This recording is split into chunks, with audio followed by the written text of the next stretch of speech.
తిరుపతి శ్రీ తాతయ్యగుంట గంగమ్మ జాతరను రాయలసీమలో అతిపెద్ద ఉత్సవంగా నిర్వహిస్తారు. పూర్వం తిరుపతిని పాలించే పాలెగాడు ప్రజాకంటకమైన పరిపాలన సాగిస్తూ స్త్రీలను చెరపట్టేవారు. ఆ పాలెగాడి నుండి స్త్రీజాతిని కాపాడటానికి ఆదిపరాశక్తి గంగమ్మ దేవతగా అవతరించి రోజుకొక వేషం వేస్తూ 7వ రోజున దొరవేషంలో పాలెగాడిని హతమార్చింది.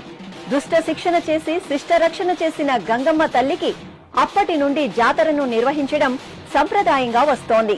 గంగమ్మ దేవత అవతరించిన చైత్రమాసం చివరి వారంలో గంగ జాతర మహోత్సవాలను ఎంతో వైభవంగా నిర్వహిస్తారు. ఈ సందర్భంగా అవిలాలలోని గంగమ్మ గుడి వద్ద నుండి తరలివచ్చే సారెతో ఉత్సవాలను ప్రారంభిస్తారు.